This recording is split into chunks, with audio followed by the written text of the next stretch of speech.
Business is booming for gold trader Milos Kulmar, and it's all thanks to the financial desperation of Hungary's middle class. His business buys a host of family treasures, then melts them down to make gold bullion. And why is business so good?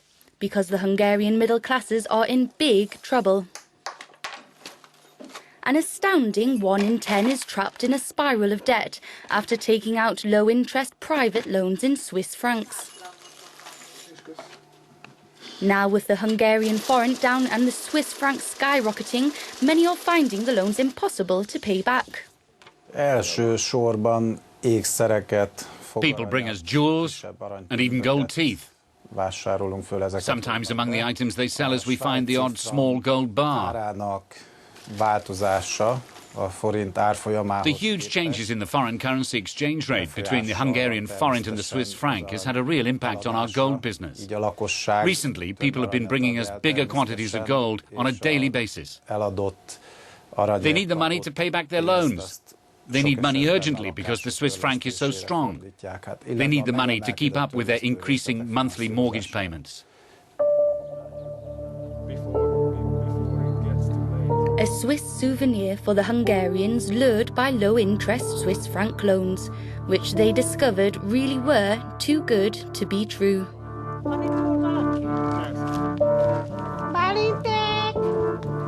This postwoman brings bad news for bankrupt entrepreneur Zoltan and his family, informing him his home will be sold at a compulsory auction. Facing an uncertain future, he curses the day he borrowed Swiss francs to pay for his mortgage. In 2007, we took out a Swiss franc mortgage, which was the equivalent of 18.5 million Hungarian forints. Because of the economic crisis, our family business, a small construction company, went bust. Suddenly, we were unable to pay back the mortgage payments for our house. They grew and grew as the Swiss franc got stronger. The initial loan got out of control and doubled. The biggest problem today is that even when the house is sold by order of the judge, the money we get from it won't even cover the loan. My family and I are in a very difficult financial situation.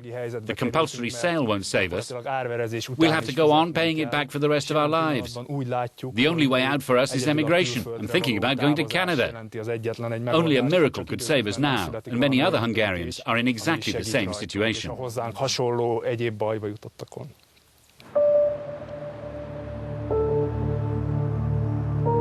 But migration isn't a solution for everyone. Back in Budapest, we meet Esther. Her brother gambled and lost. So, to save the family's honour, measures had to be taken.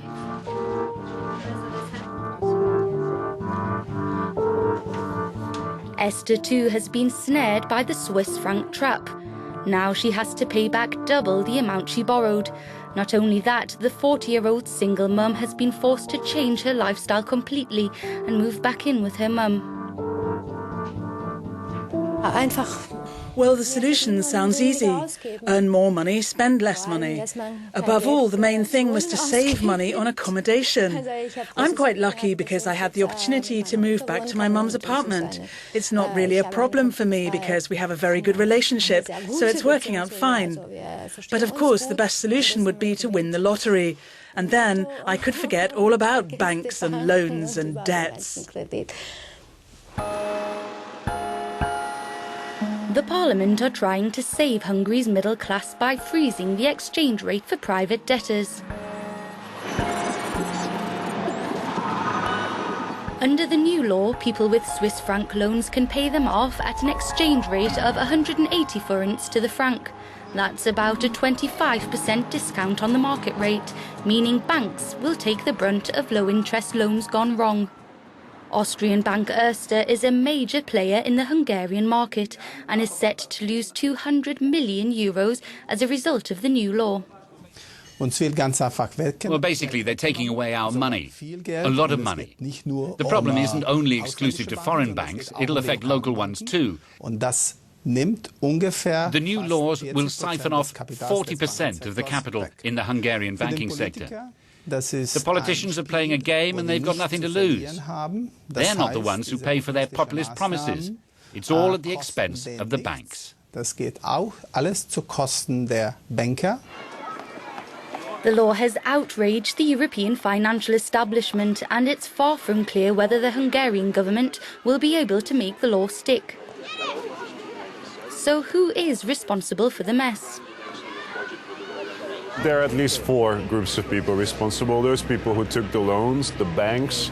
I think Hungarian politicians are also responsible, and I would even add the European Commission is also responsible partially, because they signed Hungary's convergence program for the euro, which everybody in Hungary knew was a very bad program. The seducing perfume of cheap loans has trapped 1 million Hungarians. Several 100,000 private debtors are having real problems paying back the borrowed money. This young photographer and stylist is another Hungarian to fall victim to the franc.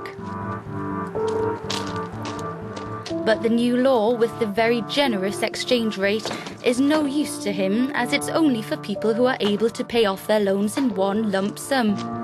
Nevertheless, he's going to keep his car. As a stylist, I need my car for every photo shoot. And the down payments this year raised up to 20 months a year instead of the 12 when I bought the car. It's only Swiss franc, so all the income that I earn goes for the car.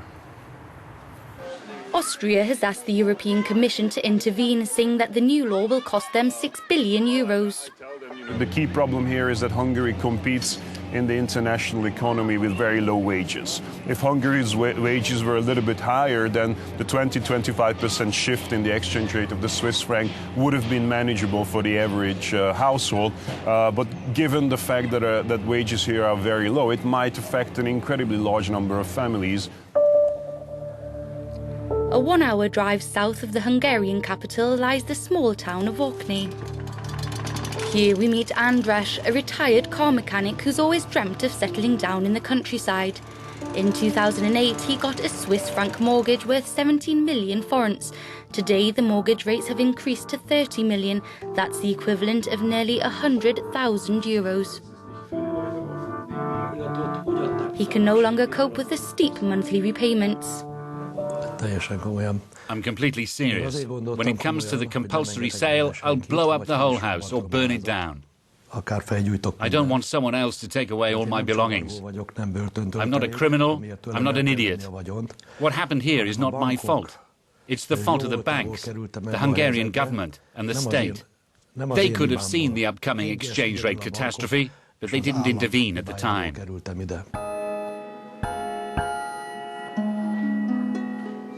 Back in Budapest, the Kapla pawn shop is known throughout Hungary. Today, Georgi deals mostly in jewellery, gold and antiques. Since the strength of the Swiss franc started to hit Hungarians hard, his business has seen an upturn. He has his own theory about why so many Hungarians have fallen into the Swiss franc trap. Everyone bought their cars and their homes on credit. You can't do things like that. First you have to collect your money and save it. Then when you've got your nest egg, you can buy something with it. You can't buy everything together at the same time. That's just impossible. Out of 1 kilo of flour, you can only make 1 kilo of bread. No more.